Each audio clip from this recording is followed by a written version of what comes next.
Viva! Bem-vindos à primeira edição de Entre Palcos e Vidas no Cidadão.pt. O teatro é desde sempre uma arte que transcende o palco. É um espelho da sociedade, espaço de resistência, de memória e de transformação. Entre luzes, silêncios e palavras, constrói-se uma linguagem que toca o íntimo e o coletivo, revelando identidades, histórias e sonhos.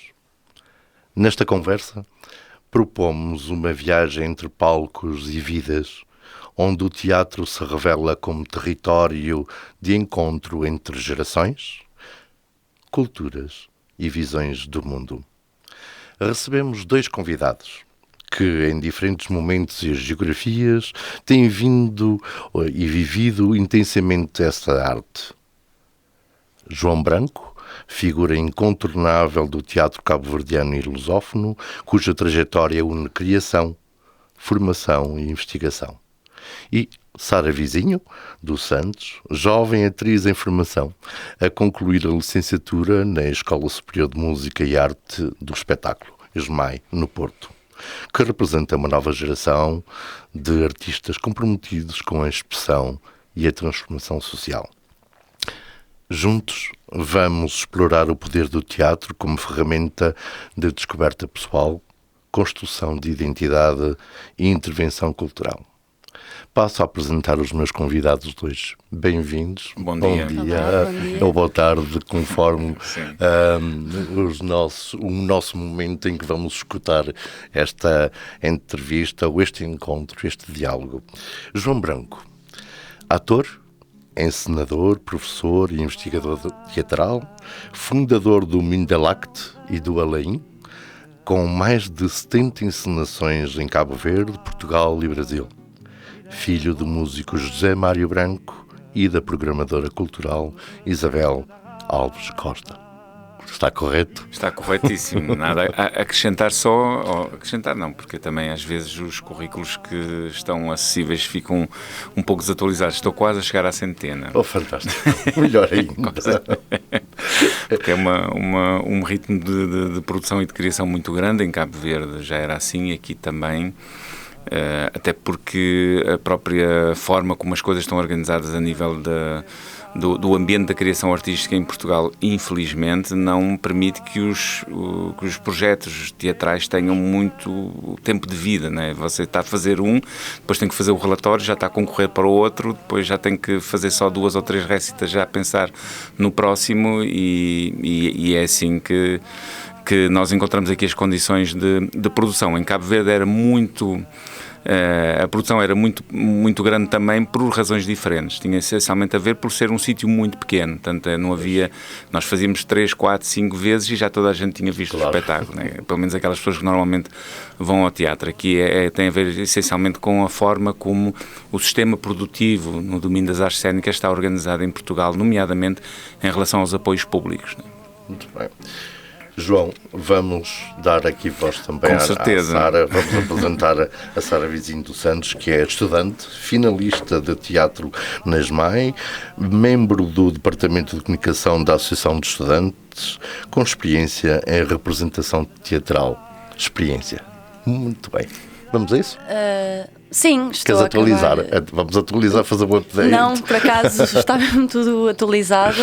Estou no último ano de licenciatura em teatro, mas a variante interpretação, porque há também outras áreas. E pronto, e estou a acabar o ano e estou a tentar perceber um bocado o meio e as dificuldades que é começar e também continuar e é isso. Estou na Associação de Estudantes também e também tenho um bocado vertente de artes visuais que também estou a tentar ligar essas duas formas, ou várias formas artísticas, tirando as artes performativas. Muito bem.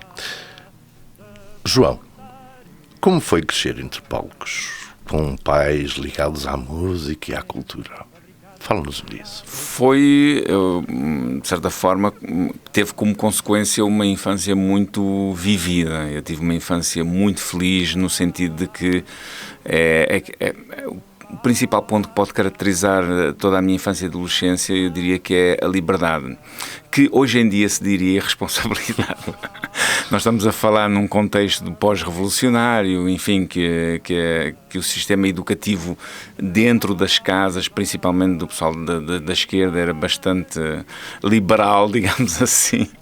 E, portanto, eu tive bastante liberdade para me aventurar em tudo e mais alguma coisa.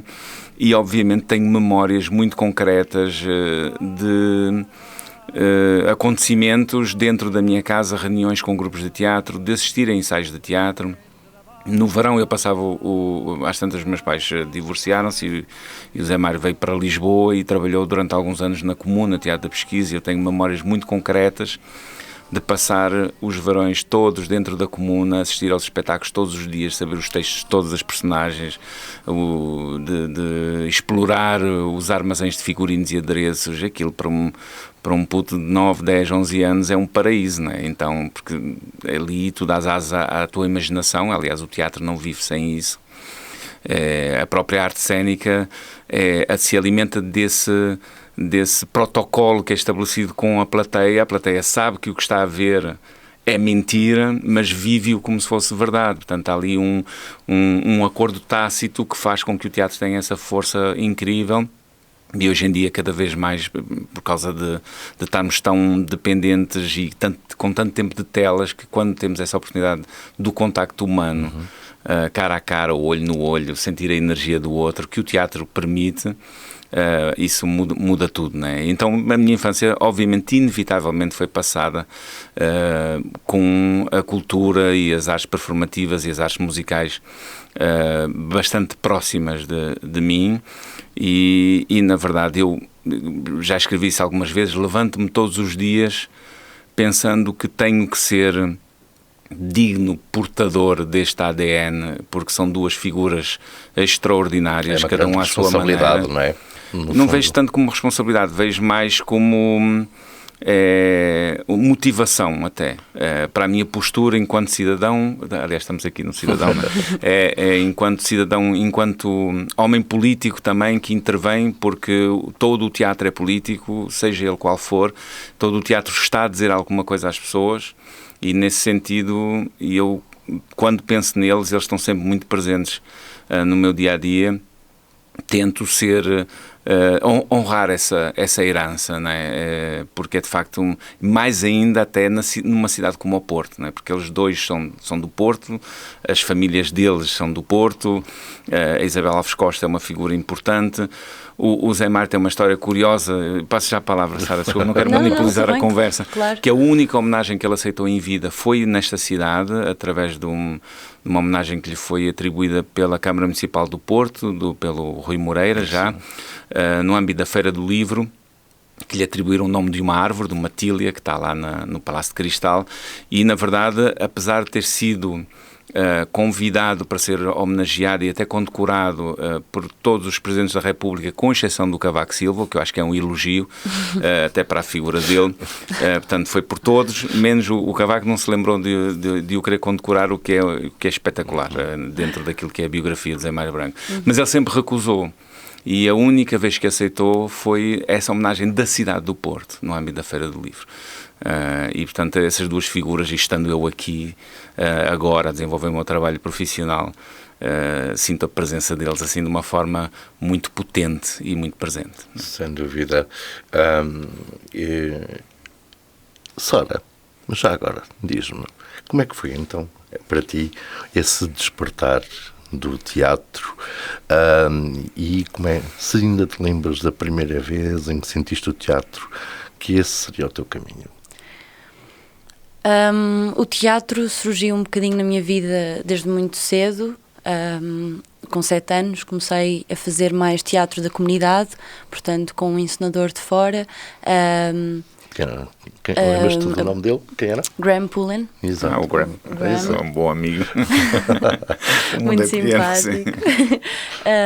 E sempre desde pequenina que fui um bocadinho inserida nesse meio mais puxado para o teatro amador, e depois é que fui entrando na minha escola em Ilhavo, em Aveiro, teatro de escola, e depois é que fui para uma associação, a Quinto Palco, em que também comecei a desenvolver também continuamente teatro amador e formação, e fui descobrindo que o teatro é algo que eu gostava de fazer, e que não me ia cansar, apesar de tudo, e que conseguia lidar com tudo o que é as artes aqui em Portugal. Via-me a tentar lutar contra isso ou arranjar outro rumo, e mostrar que se calhar é preciso dar valor também à cultura. Muito bem. Então, o que foi essa experiência que te levou a seguir o curso de teatro no ESMAI? Foi um bocadinho fui para o secundário em artes visuais e percebi que havia alguma coisa que me faltava e que não só as artes visuais me poderiam dar, mas também o teatro, e gostava mesmo, e comecei a sentir que se calhar isto é um bocadinho uma certa utopia ou um certo sonho, mas acho que toda a gente partilha de nós podemos fazer algo diferente e podemos pertencer a algo e mudar, e eu sentia que eu poderia fazer isso se fizesse teatro, porque o teatro cria outro tipo de ligação com o espectador, com as pessoas, e que o teatro, apesar de tudo, e que já se está a desconstruir isso, mas continua a ser uma certa elite, o teatro profissional, e portanto, puxando para o teatro amador, conseguiria o teatro da comunidade também, que é muito interessante, e toda a gente consegue pertencer a este meio e consegue fazer algo diferente e mudar algo. Muito bem, muito bem.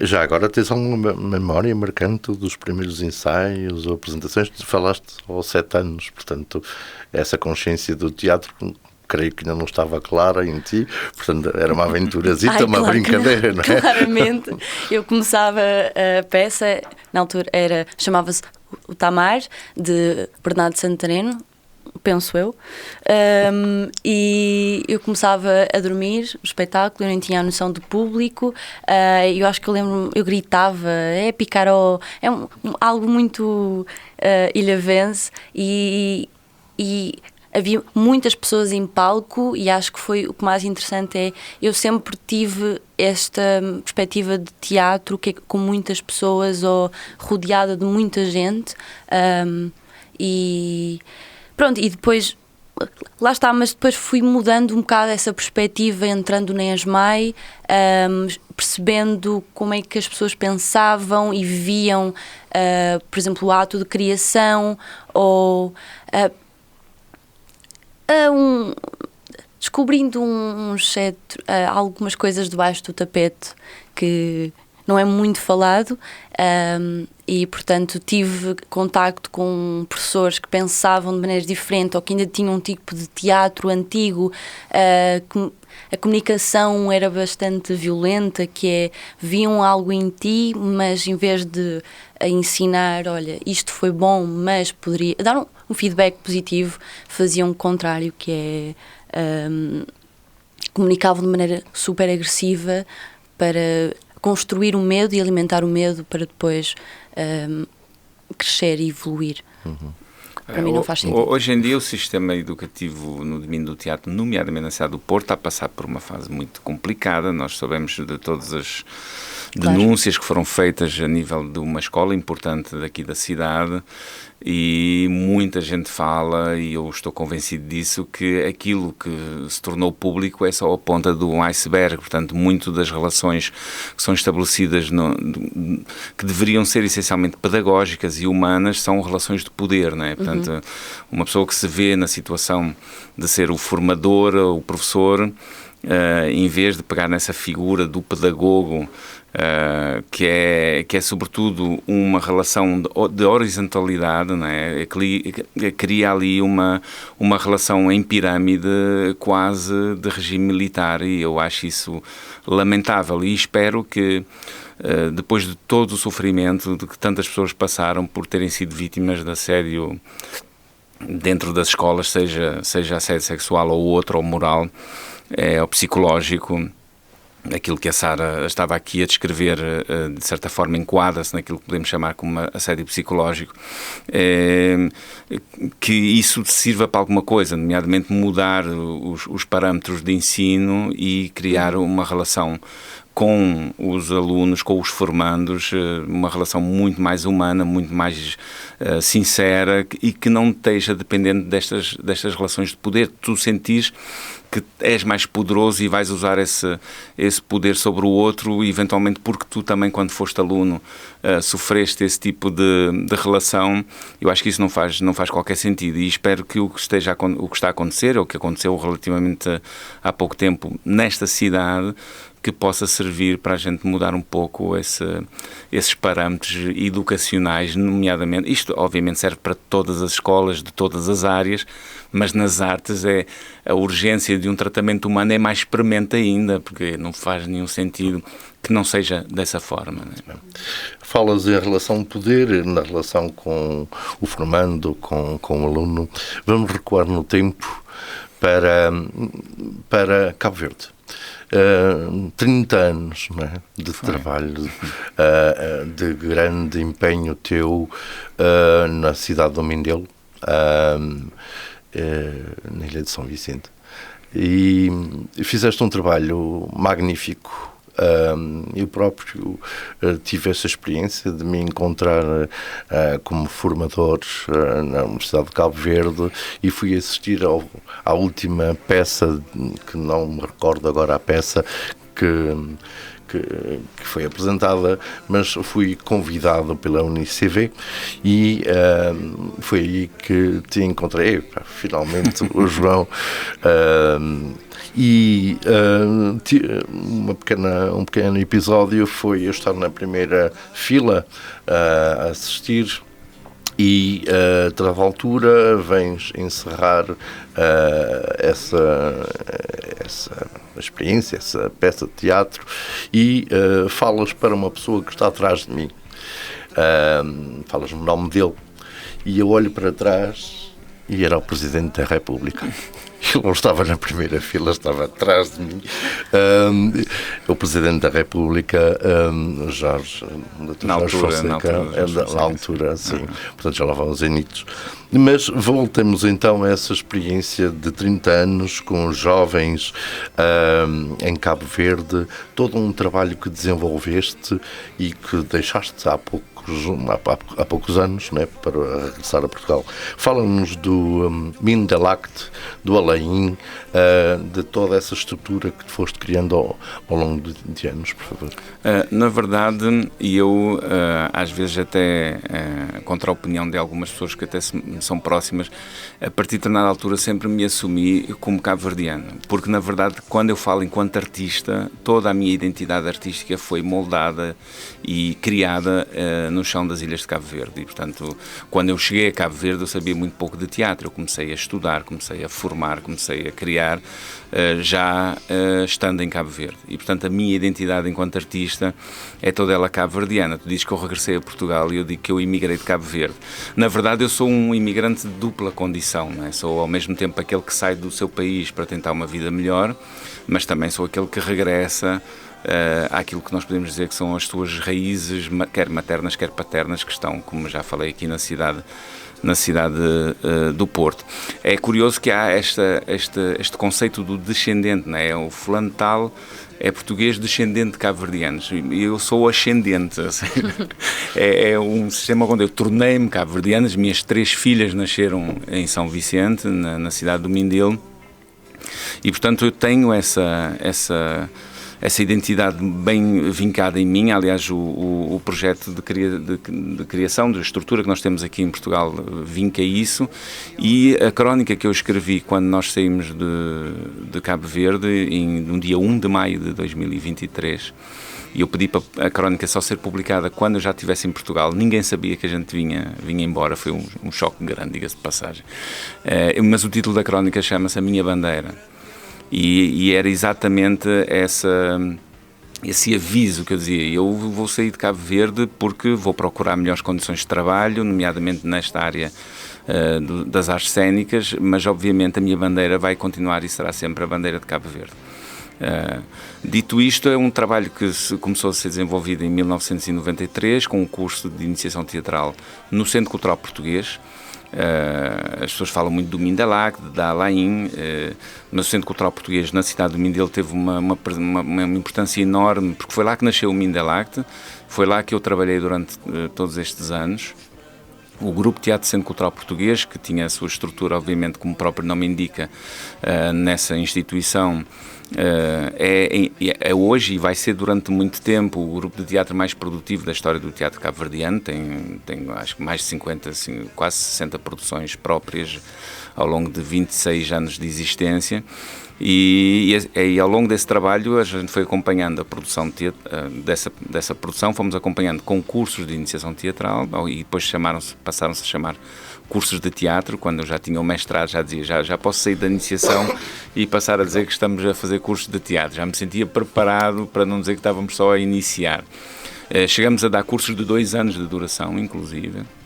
Foram 19 edições do curso de teatro ao longo de quase 30 anos. Estamos a falar já de teatro profissional, então? Não, em Cabo Verde não existe possibilidade de tu te profissionalizares na área do teatro. A única área que se consegue algum tipo de profissionalização é a música, porque já é quase uma indústria, né, em Cabo Verde, mas mesmo assim são muito poucas as pessoas que vivem do teatro. Se fores ver, por exemplo, as profissões dos músicos dos Tubarões, estamos a falar de um dos grupos mais conceituados da história musical cabo-verdiana. Um era banqueiro, o outro era funcionário público, o outro era professor, um outro era militar, e é assim em Cabo Verde, né? Não há hipótese nenhuma, é um país muito pequeno, é um mercado exíguo, e normalmente os artistas que conseguem viver da sua arte saem de Cabo Verde para conseguir fazê-lo, né? Inclusive os músicos, né? A própria Cesar Évora só se tornou profissional quando foi começar a tocar em França, né? Através do produtor João da Silva. E, portanto, todo esse trabalho de produção teatral e de formação depois acabou por ser acompanhada pela fundação do festival Mindelac, que começou como sendo um festival regional, ali das 3 ilhas, ali perto, 2 ilhas, São Vicente e Santo Antão. Tornou-se um festival nacional na 2ª edição e na 3ª internacionalizou-se em 97. Sim. E até hoje é um dos maiores festivais da África, e daquela região da CEDEAO é certamente o mais importante da atualidade. Sem dúvida.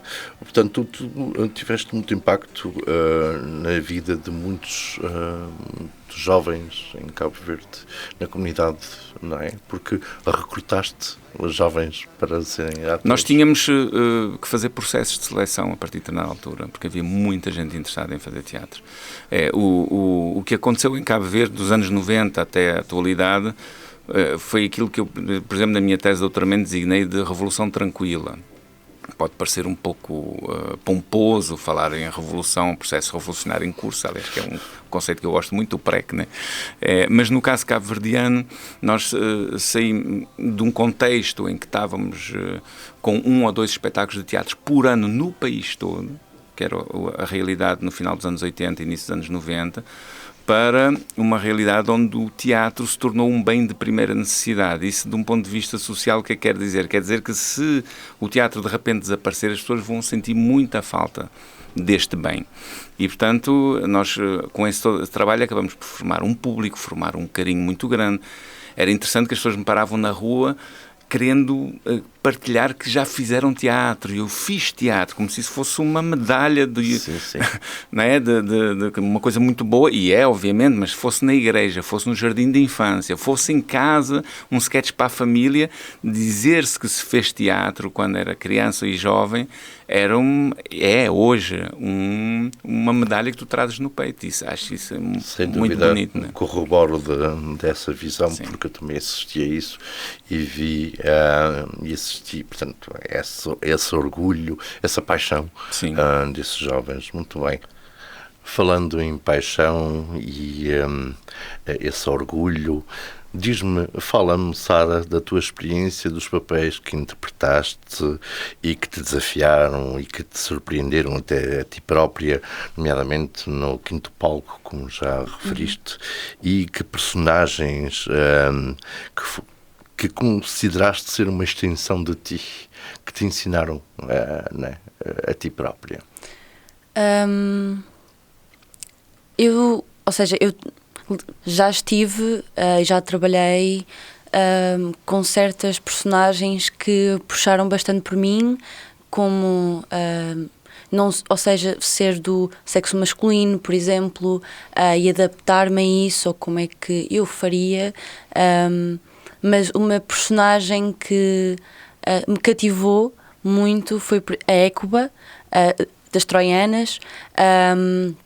Eu fiz uma produção em que eu era a Hécuba, e apesar de é uma mulher mais velha, com filhos, é toda a história de guerra e de invasão, e depois fiz a versão de Eurípides, das Troianas, e portanto o rei já tinha morrido, marido dela, portanto ela ficou juntamente com o resto das Troianas, e a peça passava-se naquele impasse de os gregos, Ulisses, vinham buscar, e tanto também as filhas da Hécuba iam ser dadas e como escravas ou concubinas, e portanto fiz, e fazendo a Hécuba é uma personagem muito poderosa e muito dura, e como é que eu, com 20 anos,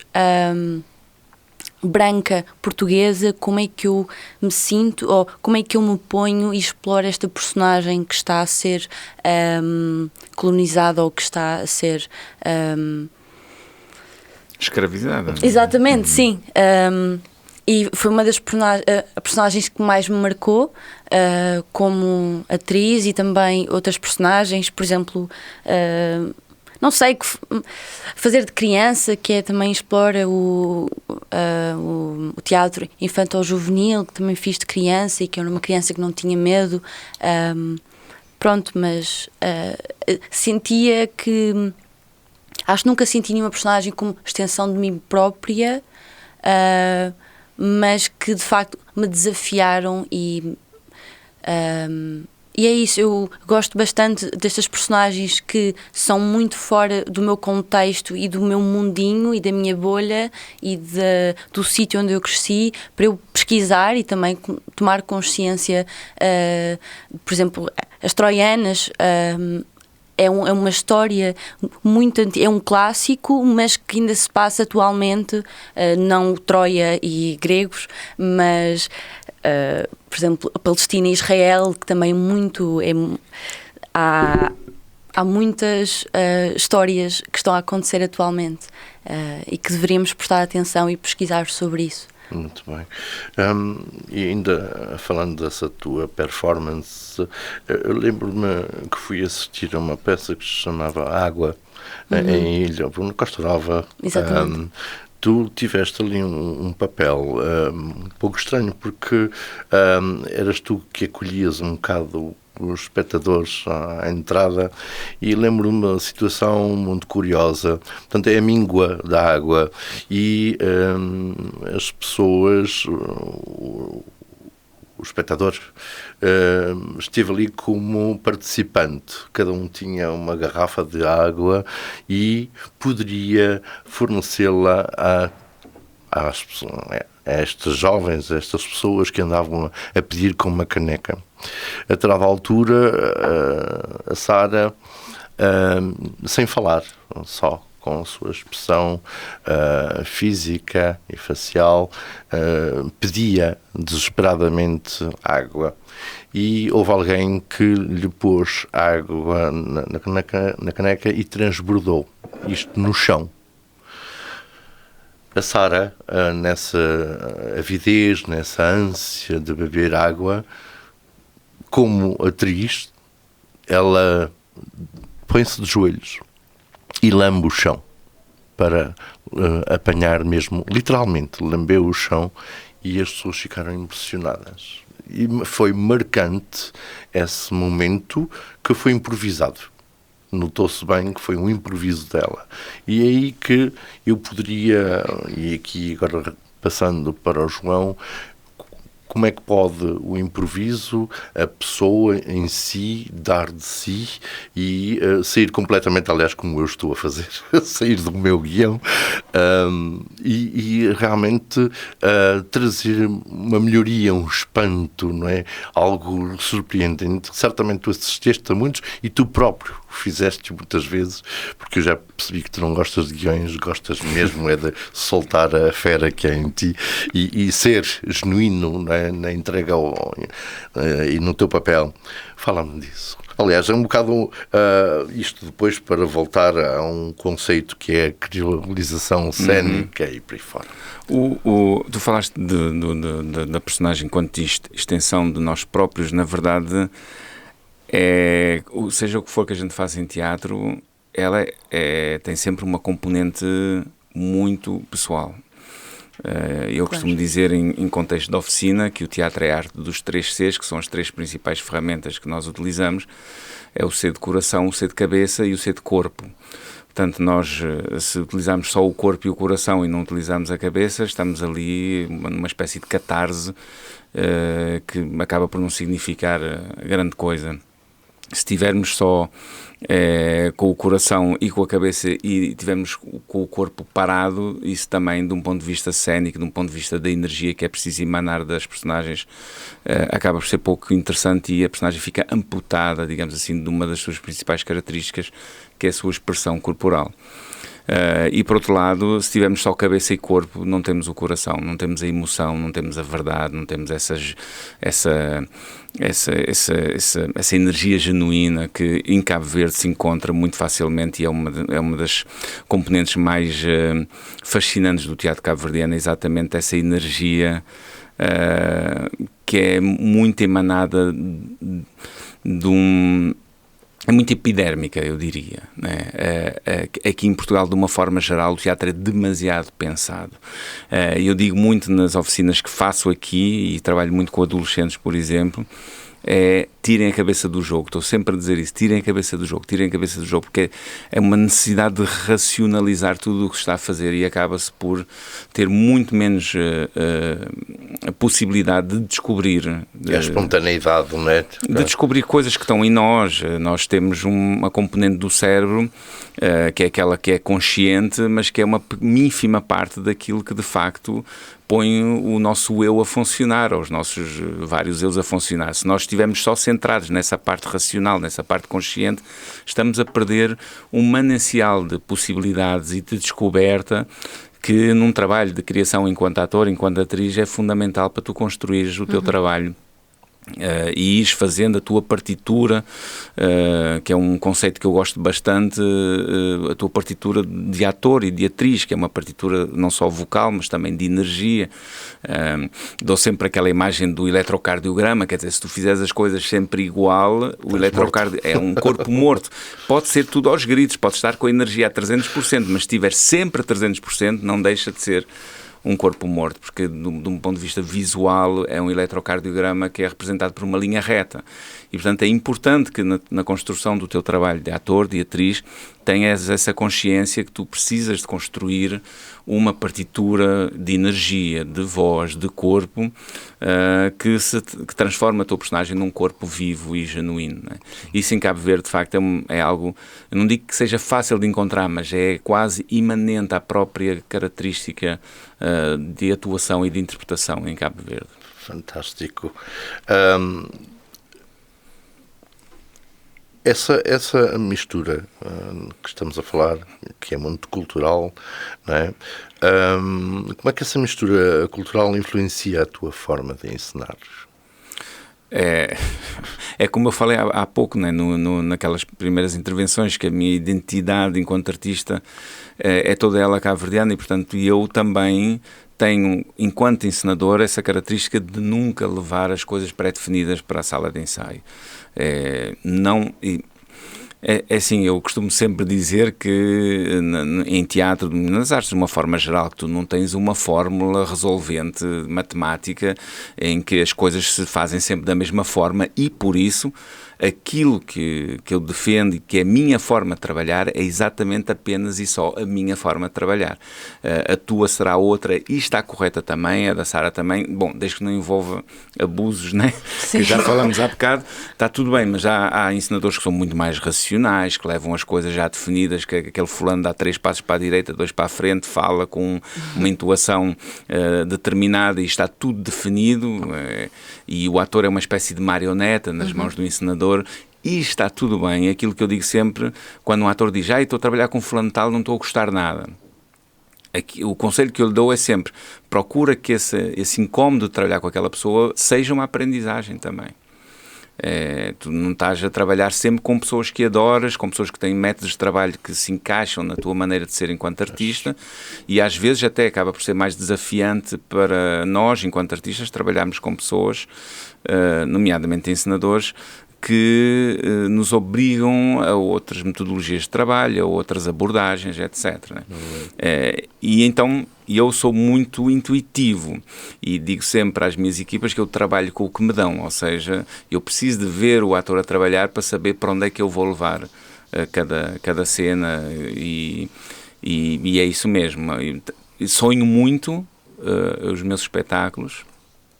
A Janaína, que é a minha companheira, acorda comigo a falar e anota as coisas que eu digo. Há muitas componentes da encenação, nomeadamente cênicas, visuais, que são descobertas em sonho, que eu estou a sonhar quando estou em processo de criação e falo durante o sonho em crioulo.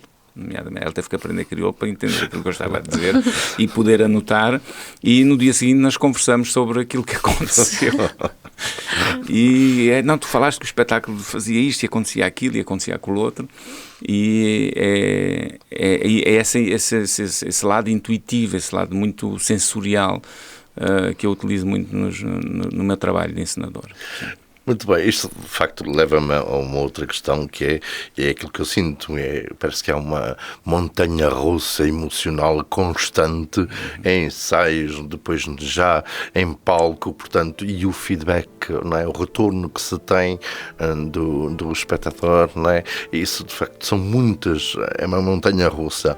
Como é que vocês lidam tanto com o humor como com a emoção nas vossas criações? E aqui para ambos.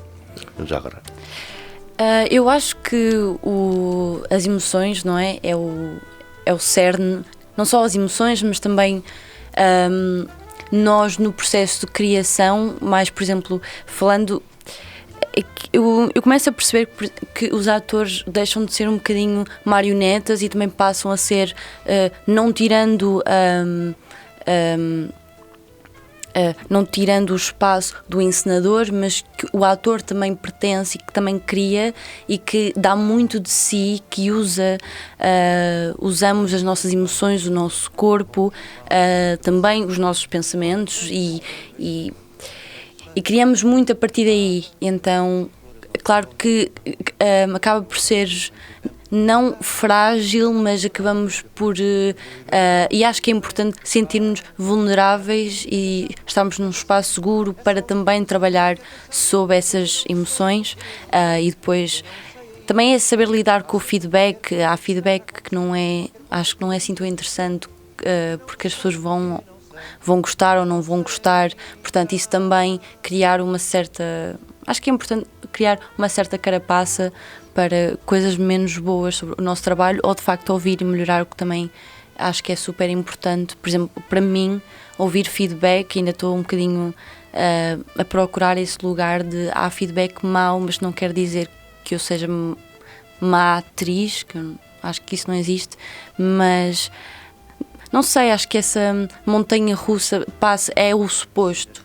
Acho que é importante haver essa montanha russa de emoções e processos menos bons, ou dias bons ou maus, em que não me apetece fazer nada, e se calhar vai ser sobre isso que eu vou trabalhar agora, que é, não quero fazer isto. E como é que eu lido com isto? Como é que eu faço, mesmo assim, acordo e vou ensaiar, mas não quero estar ali. O mundo está todo a cair, a minha vida pessoal, mas trabalhar, será que, não sei, ainda estou muito à procura de... Será que deixamos que a nossa vida pessoal entre por aí e que me dê uma fonte de criação, a tristeza ou a raiva, ou a vida pessoal é um sítio e depois o trabalho é o outro? Isso não se mistura. Há aqui uma questão que, e como temos aqui encenadores, existem papéis que são perfeitos para uma determinada pessoa, em que o papel de uma determinada personagem, tu achas, encaixa-se perfeitamente no perfil daquela pessoa, daquele ator, e é ele que eu quero, porque ele vai desempenhar essa personagem que eu quero em palco bem.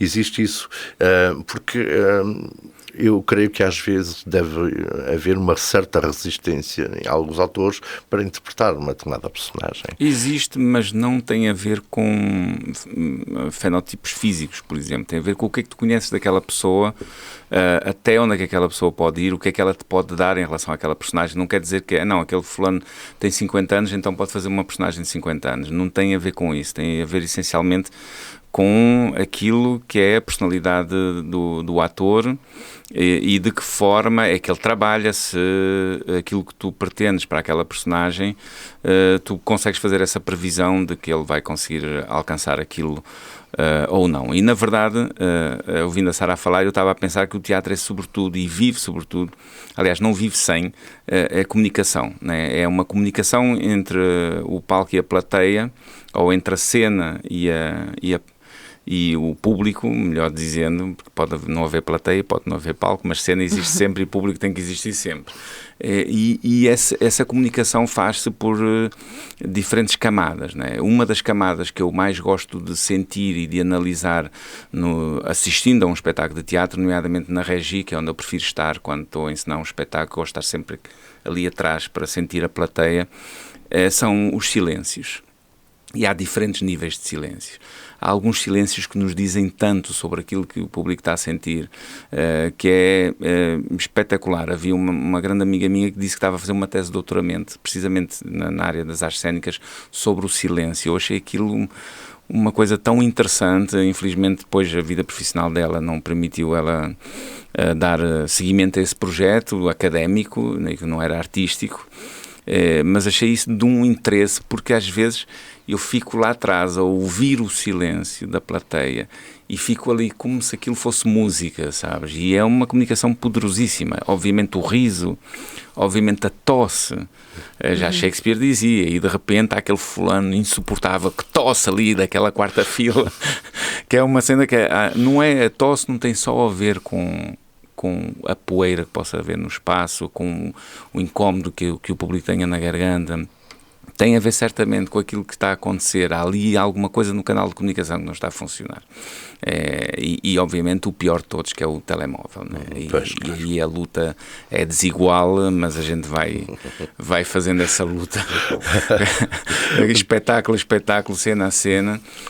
Mas na verdade aquilo que temos que ter noção enquanto fazedores de teatro é que a unidade elementar da arte cênica tem que ser trabalhada, e essa unidade elementar da arte cênica tem que ser dada em mesma importância em cada digamos assim, em cada elemento. Ou seja, nós dizemos que a unidade elementar da vida é a célula, a unidade elementar da matéria é o átomo, a unidade elementar da arte cênica é o instante. E, portanto, cada instante é importante, porque cada instante faz com que o público ligue o telemóvel ou se esqueça do telemóvel. E se tu achas que só aquela cena que tem, digamos assim, o clímax do espetáculo é que é importante para agarrar o público, não é verdade, porque cada vez que o público liga o telemóvel, ele se desliga daquilo que está a acontecer e para tu ir lá buscar outra vez é todo um trabalho, todo um começar de novo que é muito, muito angustiante, né? E, portanto, se tu deres, enquanto encenador, enquanto atriz, enquanto interveniente do espetáculo, a mesma importância para o primeiro milésimo de segundo e para o último milésimo de segundo, tu estás mais perto de conseguir conquistar o público com o teu trabalho. E por conquistar o público com o teu trabalho, tu regressaste em 2023, não é? Mas também não perdeste tempo e fundaste logo o Saraci, coletivo teatral, aqui no Porto, não é? Diz-me, que futuro, ou que visão tens tu do futuro do teatro em Portugal e nos países lusófonos e com a companhia que tu tens agora? Eu vivo numa série de zonas de ninguém bastante estranhas, porque, por exemplo, eu estou quase a chegar à centena de encenações na minha carreira enquanto encenador, mas eu em Portugal sou emergente, porque estou a começar o meu trabalho profissional, tenho 2 anos e meio enquanto profissional de carteira assinada, entre aspas, ou seja, estando com a minha atividade regular em Portugal. E não existe enquadramento para a minha situação. Porque normalmente os emergentes são jovens que estão a começar, que são recém-licenciados, etc. Não há emergentes de 50 anos de idade com 100 encenações no lombo, isso não existe. E por outro lado, às vezes nós chegamos num determinado teatro que não tem as melhores condições comparadas se calhar com os teatros mais bem equipados em Portugal. E a mim dá-me vontade de rir ou de sorrir com aquilo, porque eu trabalhei 30 anos na precariedade absoluta.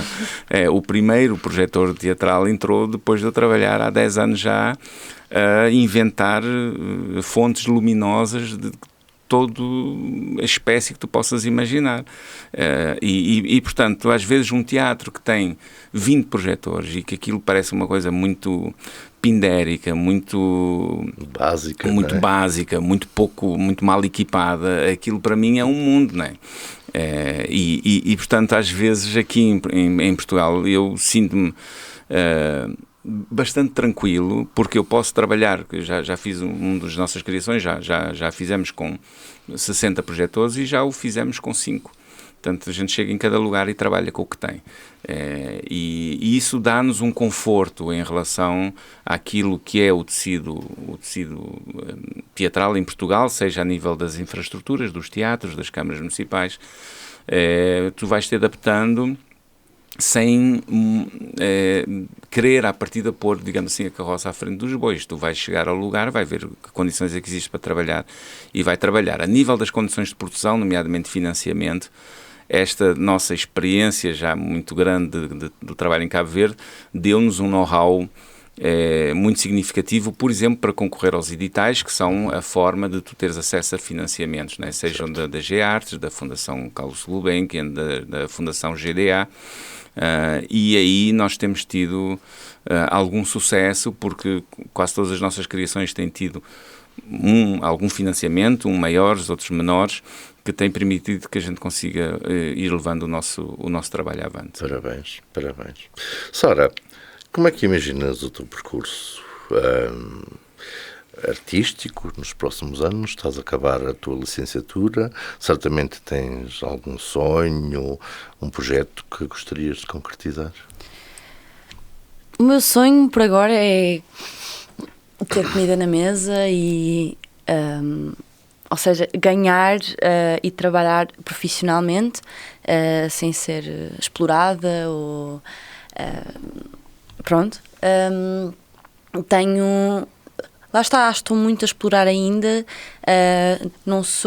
sinto que não sou uma intérprete de só um tipo de teatro, ou um teatro num palco com plateia, que também gosto bastante, mas algo mais, se calhar, expor o contemporâneo e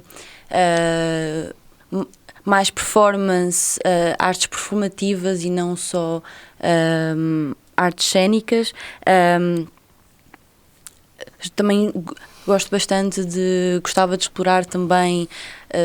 Qual é o teu sonho mesmo? Como é que te vês projetada no futuro nesse sonho? Não sei, para mim é muito difícil imaginar-me ou ter um sonho.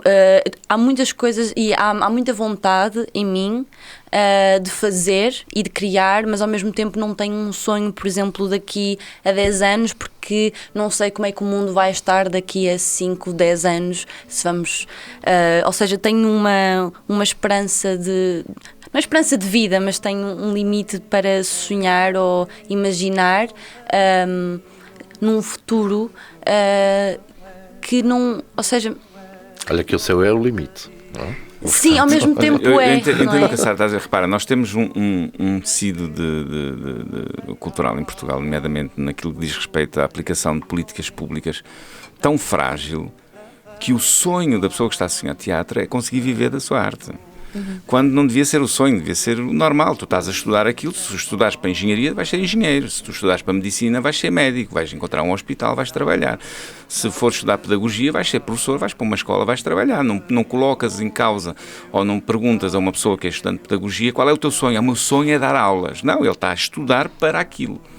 No caso das artes, nós vivemos nesta situação em que estamos a estudar com o sonho de poder ser profissional naquilo que estamos a estudar. Estamos a investir o nosso tempo, o nosso dinheiro, porque hoje em dia estudar em Portugal custa muito dinheiro, para ter, digamos assim, os conhecimentos básicos para conseguir entrar numa profissão, e a profissão é tão fragilizada para aquilo que é a realidade atual, que o sonho de quem está a estudar é poder aplicar aquilo que está a estudar. É um nonsense completo que, de certa forma, mostra como ainda nós temos tanto para fazer aqui em Portugal naquilo que diz respeito ao domínio das políticas públicas, com um orçamento miserável a nível governamental.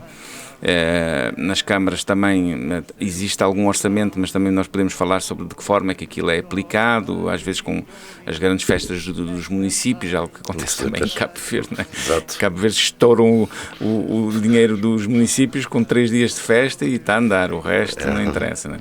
E portanto esta insegurança da Sara em relação ao seu futuro enquanto profissional de teatro é, de certa forma, uma mostra de como nós temos o nosso terreno fragilizado, como existem tantas armadilhas que fazem com que muitas pessoas que estudaram teatro, estudaram música, estudaram a dança, têm outras possibilidades, nomeadamente o ensino, porque...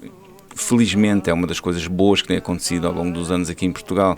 O ensino artístico, nomeadamente aquilo que eles chamam de ensino integrado, tem permitido que crianças e jovens possam vir a fazer e a estudar teatro, dança e música desde praticamente o ensino básico e primário, o que é fantástico, e que esse ensino seja uma opção da criança, que seja uma escolha da criança e que seja em substituição de outra, ou seja, em vez de estar a estudar informática, está a estudar teatro, em vez de estar a estudar sociologia, está a estudar dança, e está tudo bem, é uma opcional, e a criança resolveu, ao jovem, ir para aquele domínio. Isso também dá um mercado de trabalho grande a quem estudou essas artes, só que nós não estudamos para ser professores.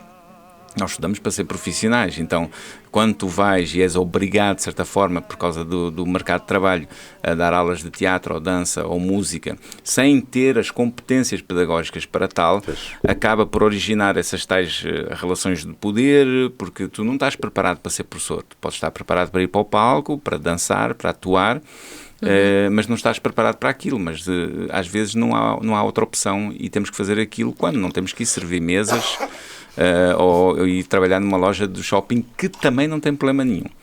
É importante a gente conseguir ter o teto em cima da cabeça e a comida na mesa, mas aquilo que a Sara está a dizer, e esta insegurança que é absolutamente natural e que deve ser patente em 99% das pessoas que estão hoje a terminar uma licenciatura nesse domínio, eu vou terminar a licenciatura e depois?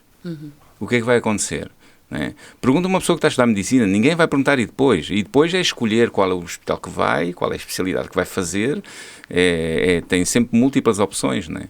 Eu falo de medicina porque obviamente é uma área muito deficitária ainda hoje e tem um mercado de trabalho bastante tranquilo, mas aquilo que nós estamos a fazer tem a ver com medicina, tem a ver com medicina mental, o teatro é fundamental, as artes são fundamentais, vimos isso no tempo da pandemia, se não fosse o acesso às artes, as pessoas enlouqueciam ainda mais dentro das casas, né? Ainda mais, porque já foi assim uma cena meio marada, né?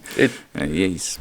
Então, conciliando um pouco estas dúvidas, estas incertezas, vem uma outra questão, e já que estamos a chegar à nossa reta final, gostaria que me dissessem, se tivessem de criar um trabalho conjunto, como conciliariam as vossas visões artísticas, tendo em conta a vossa diferença geracional, e também queria que, numa palavra, definissem o que é, se for possível, porque já não temos muito tempo, uma palavra que defina o teatro para cada um. Bom, então, se tivesse que trabalhar... Aquilo que eu vou dizer em relação à Sara, na verdade, serviria para qualquer outra pessoa, porque somos todos seres humanos únicos, universos diferenciados, e, portanto, quando tu reúnes uma equipa de trabalho, cada pessoa é um mundo completamente diferente, tenha 20 anos, tenha 50. A questão de ter mais ou menos experiência vai ter a ver como tu lidas enquanto profissional, trabalhar com as pessoas que têm mais ou menos experiência. Eu gosto, por exemplo, já disse aqui, muito de trabalhar com adolescentes, que é normalmente uma faixa etária que as pessoas fogem porque é uma idade muito problemática, porque não sei o quê, porque não sei o que mais, e eu gosto muito de trabalhar com adolescentes, e acho que tem a ver com a forma como eu encaro o trabalho artístico, onde eu sempre digo, e estou sempre a repetir esta frase, que a escuta é mais importante que a fala.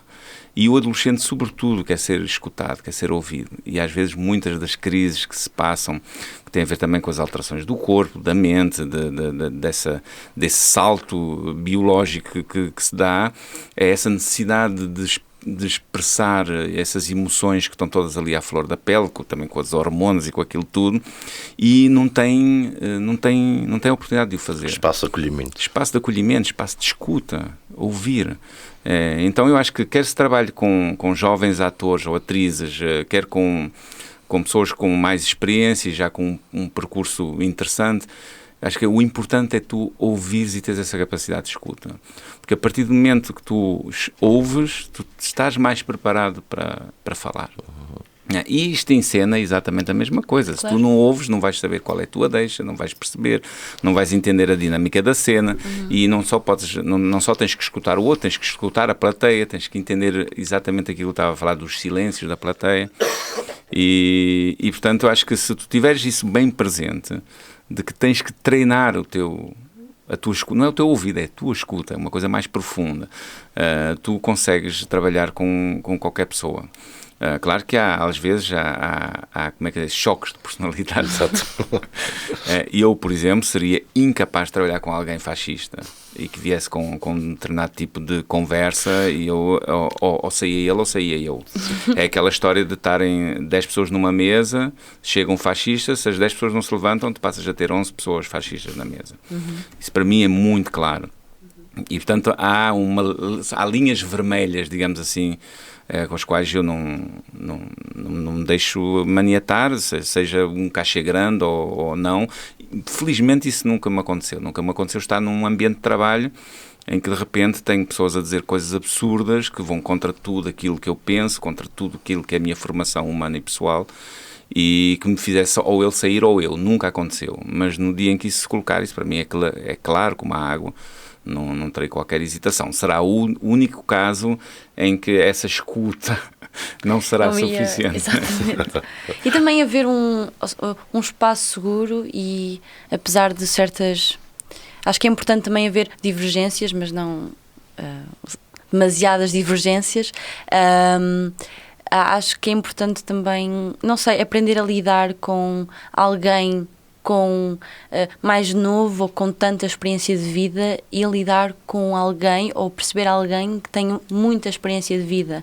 E como é que é, acho que esta relação de eu tenho 20 anos, tu tens 50, como é que nós iríamos comunicar, como é que iríamos perceber um texto ou lidar com... Se calhar ia ter uma visão diferente, mas depois encontrar... Ainda bem. Sim, mas depois encontrar, acho eu, Um espaço de encontro. Exatamente, um ponto de encontro em que as duas pessoas, ou várias pessoas, se possam sentir seguras e todas compreendidas. Eu gosto imenso dessa escuta e de perceber o outro e de eu sou mais importante do que o outro, ou eu tenho um papel maior que o outro, porque acho que isso não existe. Todas as pessoas têm espaço e devem ter espaço para partilhar e criar e sermos e falarmos e ouvirmos. Se tu entras num espetáculo e o teu papel é ser um relógio, que num espetáculo de 3 horas tu dás a hora e só tens aquilo para fazer e a tua cena tem 10 segundos, tu naqueles 10 segundos podes acabar com o espetáculo, ou seja, tens esse poder. Exato. Essa tua importância desses 10 segundos é exatamente aquilo que a Sara está a dizer. Não se mede numa balança a importância de um papel ou de outro. E a Sara já falou aqui várias vezes, e eu vou sublinhar isso, a questão do ambiente de trabalho ser um ambiente seguro. Nós trabalhamos com despidos em contexto de oficina, em contexto de criação. A ser ator é tu te desnudares permanentemente perante o outro. E uma das coisas que mais me satisfaz quando eu faço uma roda, depois de um ensaio, depois de uma aula, depois de uma sequência de aulas em regime de oficina, como está a acontecer agora, por exemplo, no Teatro Viriato em Viseu, é muitos deles me dizerem: eu aqui sinto-me seguro, este é o meu espaço de segurança. Isso acho que é muito bom sinal de que tu estás a fazer as coisas bem feitas, porque é muito frágil a nossa profissão. Trabalha com elementos, foi o que eu disse, trabalhamos com o nosso corpo, somos nós, as nossas células, trabalhamos com as nossas memórias, com as nossas emoções. É muito humano, não é muito... O nosso coração, trabalhamos com a nossa cabeça, com aquilo que são os nossos pensamentos.